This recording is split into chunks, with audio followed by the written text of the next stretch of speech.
Well, yeah, because it's an intent to go and redeem. And the thing is, we don't want to hold ourselves accountable for the conversion flow that happens after that, because we can't control that. That's up to the brand, right? So right now, the biggest deal that we've had to date is about $700,000. Wow. And this was a major consumer brand, and it was a very big sort of vote of confidence. And how many engagements do they get for 700,000 engagements? Oh, so $1 an engagement. Exactly. Is that the going price for an engagement? $1? Pretty much in our network, yeah, because it's kind of a fusion between a sort of someone who's concentrated in that moment, right? That they actually care about your brand. They're qualifying themselves as a potential person who would buy something from you. They're happier now because you were there in their moment of happiness, right? Because the principle is simply when you're happy, everything around you is great, right? So that transfer of that emotion is very valuable as well. And so a lot of that is very important. So that engagement for us is, I think we're actually underpricing ourselves sometimes, but $1 for us is right now the average going rate. What is the average redeem rate, though? Because it does seem to me that if I level up in my game, I would think 9 out of 10 people don't redeem. So you get those 9 people in the impression of the Skittles for free. Yep. They only pay for the $1. So if you blend it, you're paying maybe 50 cents for the person who claimed, and the other 9 people you're paying 5 cents or so, 6 cents for them to view the impression. Is that right? No. So the whole point is when someone puts in the email address to claim it, that's when we get paid. But only a percentage of people do that. Is my point. Yes, exactly. So right now the percentage of people that actually on average put in their email address and claim is 22%. Great. So the other 4 out of 5 they don't pay people, for that. they get that impression for free. Exactly. But here's the burden is now on us as a company to optimize and to make sure that what we're doing is not wasting those actual moments. So for us, scarcity is actually key. We actually have frequency caps, for example, where if I show you a reward 3 times and you don't put in your email address, we don't ever show you that particular reward ever again. Right. And that actually creates a redemption floor, if you think about it. The fascinating thing behind that is you can almost imagine the faces of media planners when we say that sometimes in meetings, as they go, oh my God, my impressions are like melting away because that's what they're used to buying. Right. And the thing that I'll tell them is just because you showed something to someone 20 times and they didn't like it, doesn't mean that showing them another 20 times is going to make them like you more, right? Yeah, you got to move on. Move on. So the whole deal is let's optimize for this conversion. Let's make it so that they actually like it.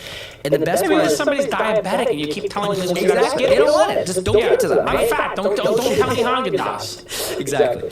But the other thing too is now that we have verticals and now we have these types of moments per se, and now we actually understand more about who these people are, we can actually start doing some pretty interesting machine learning, right? So if we know that, Jason, you happen to play games at like 5 p.m., you happen to use your workout app at like 8 p.m. and you redeem these types of rewards, what does that make you, and how does that sort of imply that your future activity and redemption? What future reward would you like the most? And so we map those types of probabilities across the entire board, because now our monthly actives are about 65 million. We see a lot of people going through the network every month, and about 500 million moments every month as well. That's sort of the typical number of moments we see in our network of about 1,000 apps. The great thing about this, I think, for app developers is it doesn't screw with their existing advertising opportunities or their existing revenue opportunities for all purchases. Bingo. It's incremental. Totally. And in fact, in many cases, it increases it, because for the first time, not only are we helping monetize, and the funny thing is the monetization equation has always historically been an exchange, right? You give up a piece of your screen, you kind of F up your UX a bit, and we'll give you something in return, right? It's a compromise. It's a compromise, but it doesn't have to be like that all the time, right? So the way we looked at it was, why can't that same thing that's being used to help you monetize actually help retain people, right? Because now people are coming back.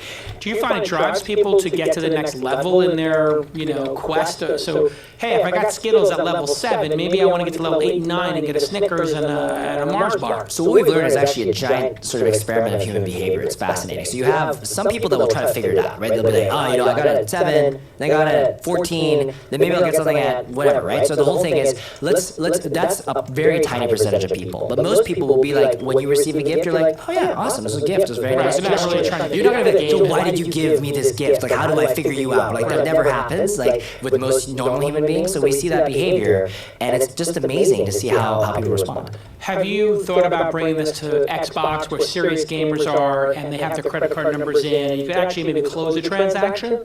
Where are you with that? Yeah, so our ultimate mission, not vision, but the mission is to own every single achievement moment on the planet. Got it. Right? And this does not necessarily need to mean that it's on the phone, right? It could mean that it could be on consoles, it could be on, so this is where it gets super trippy, is we see opportunities in moments that exist in connected devices even. So think, you've probably heard of the Nest thermostat, right? Sure. Like it's connected to your phone, you could change your thermostat from your phone. Imagine you hit your energy consumption goal for your home. PG&E should be rewarding you, right? So stuff like that. So the future is really taking these moments that exist that now we can actually detect because of the technology that we have and allow people to be their technologies, everyday victories, right? So we always talk about everyday victories, things that normally would go unnoticed, but what if there's a utility associated with that actually being reciprocated? That's the question that we have, and we're answering. Have you thought about applying it to media? Like the media space is kind of foobarred, whether it's newspapers or magazines or even video, YouTube. Yeah.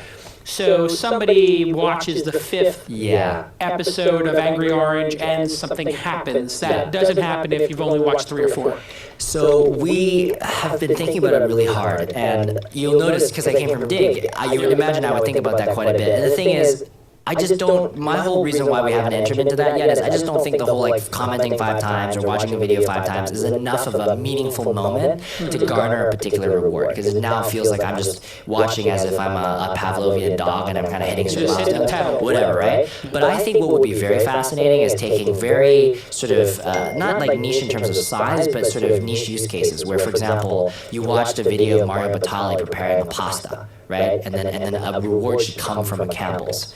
Right, so that would make perfect sense. You completed the 4 minutes. Yes, or like you now watch this pasta preparation video. Obviously, you want to cook your own pasta. Right. It just makes sense. So, what does this content mean? So, imagine finishing a trailer and Fandango rewarding you. So, things like that make sense. Once you know the context of the actual moment, that's what we end up seeing. Have you put in, I mean, you brought up Pavlov, dogs, whatever. Have you thought about variable reinforcement where, like, okay, you won the Skittles, but I won the mega bag of Skittles, or I won a year's worth of Skittles, so that I could have this like epic reward moment that's random. So golden tickets. Yeah. Golden tickets, just enhanced rewards. 100%. So the whole concept of keep in many ways is variable ratio enforcement. But at the same time, we realize that by throwing surprises in there and actually making it feel special sometimes to people is fascinating. Like you also have like, we actually describe it as like a one-to-one thing. Like you actually feel special. Just because you've claimed it, you feel like you've earned it, you actually feel like it's yours. So we'll run campaigns sometimes where let's say there's like a default coupon code and it's like anybody can typically use it. We actually will sometimes append sort of characters after that code, just like random alphanumeric code, just to make it look like it's yours, even though that first 5 digits may actually be the bulk of the code and actually how it makes it work. Just making it feel like it's yours decreases the amount of people trying to game the system, and it also increases the propensity for someone to redeem. Dig was the hottest internet startup when you joined the company. Yes. Right up there with Facebook. In fact, Facebook copied the like button from the dig button, which was your job to propagate on the web. Thank you. And then Dig spectacularly failed. Yes. Why? And Reddit has spectacularly succeeded and soared, in fact, and become a cultural phenomenon. Yes. Why did Dig fail? There's a lot of reasons. I don't really know the exact one. Well, you were there. I mean, what do you suspect? I think there was a combination of things. I mean, the funny thing is I look at the way that Dig iterated as well, right? Like the culture of iteration. Because there were these big versions that Dig released, it was like, V2, V3, V4, V4, as you know, was a nail in the coffin. And I was like, it had to be these big events and releases, but the funny thing is, even while that was happening, you had Facebook kind of blazing ahead, kind of just changing things for the sake of changing things. And what I think happened was Facebook was training the user base to expect changes, right? And Dig, because we kind of felt like there was always going to be this big release, that there was this hesitancy to change and iterate and to move ahead. So what happened was, anytime something big happened, there was a lot of eggs naturally invested in it, right? And so that's what happened with V4. A lot of eggs were thrown into that basket, and there was no de-risking. It was just go big or go home, but it didn't really have to be, right? If the culture of iteration was there. And that was on Kevin Rose to a certain extent. I mean, he wanted to go big and have it be more Twitter-like or Facebook-like. This is the plight of a lot of entrepreneurs as well in the Valley, right? Because it's either you're growing like this or you're failing. Right. That's the thing, right? So a lot of this was, I think there was pressure across the entire org. And again, many startups today where it's like, we gotta do something. Where's the hockey stick? Let's do a big thing, right? It's like, but you don't have to sometimes. Like, it's like the iterative moves and being nimble is actually what's gonna help you survive in the first place. The big thing will happen when it happens, right? You can't design for that all the time. It's not like Lyft decided that it would be a big success, right? It was just them iterating. In fact, it started. It might have been the mustache. It might have been the mustache. Who knows? So the fist bump. Could have been anything. It could have been many factors. But they actually started, as you know, with this concept of Zimride, and it was essentially like a car sharing thing. Nobody cared. Nobody cared, right? But then they kind of just went, you know what, let's keep on going, right? I don't care if there's a regulation issue. Like, I know Logan personally, the founder, and I remember when the concept was born for Lyft, and everybody was like, oh, well, you just copied Uber, da-da-da. He's like, I don't care. This is great. This is our vision. And now Uber's copying them, right? Yes, you're right. And there's actually billboards that they drive. Shave the mustache. Yes. I'm an investor in Uber for all of it. But I don't know. I know as much as you do. I'm not even in San Francisco, so I talk to Travis every 6 months or whatever. We have dinner. Before the commercial break, I was asking about management. You were a bit of a misfit in high school and college because you're this anomaly. And then you go into the working world. Not a misfit, but you were an anomaly. But you said you fit in. People gave you. Did that apply as well to running companies? Like, when you're in a meeting with somebody who's 35 or 40 years old, you must be at some point who has 20 years experience on you. What's that like? And do they look at you in a condescending way? Or when you start negotiating salary with somebody who has, 3 kids and is 20 years old, is that an issue? So I have a rule that if anybody who just does have age become a preconception in how they judge me, I don't want to work with them. And I have the choice to, right? And that's the best part. It's like, these people, clearly, if they have an issue with just how I look and how old I am, there's probably going to be even more problems when we work together. That's a red flag. Exactly.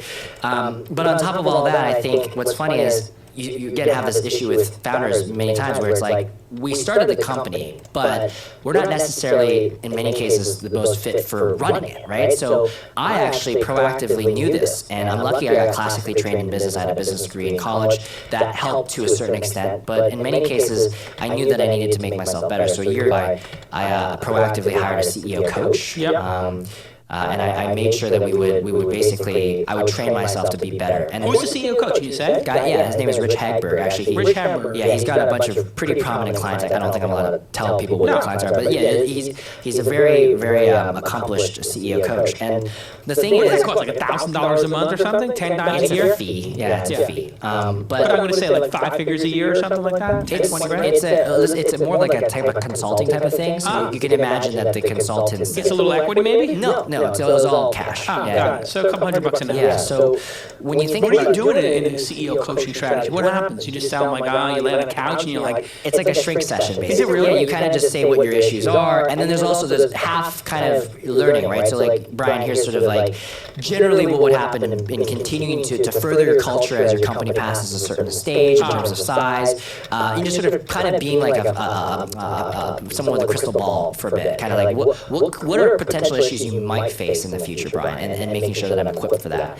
But I think a lot of it was learning. That could be him putting out a topic for you to answer questions. Absolutely. As opposed to you coming to him and saying, like, sales is... There's always going to be the tyranny of the urgent, right? There's going to be issues that come up just on a day-to-day. But most of this is training you're used to that 6 months from now, you're not completely taken by surprise, right? And I think a lot of the challenges of being younger and managing is it's actually less about this control freak nature that we typically have as an entrepreneur that just is used to kind of doing everything, is enabling, right? So my philosophy is very much so around, I'm not here to tell you what to do. I'm here to enable you to know exactly what you should be doing that would be aligned to what we're actually trying to accomplish, right? And anytime there's a bottleneck, it's my job to remove it. I feel like I've failed if I haven't done that, right? And I can't say to you with a straight face that I'm the most experienced CEO on the planet, because I'm just not, right? Yeah. So acknowledging that is the number one thing, right? Walk into a conversation, listen, guys, I'm not the one to give you the right answer for everything, right? I can give you my opinion, and naturally that will probably be very aligned to the vision of the company, because it obviously happened to be the company that I started.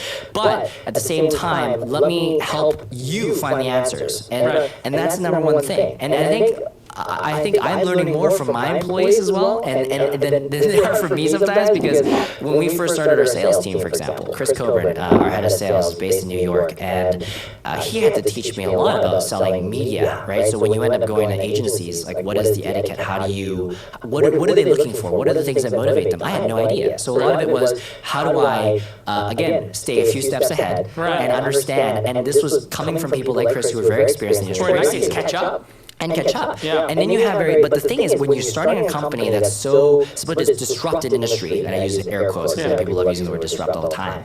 But the whole idea is, if it's so new, some of the traditional rules should not even apply. So knowing them is good as reference,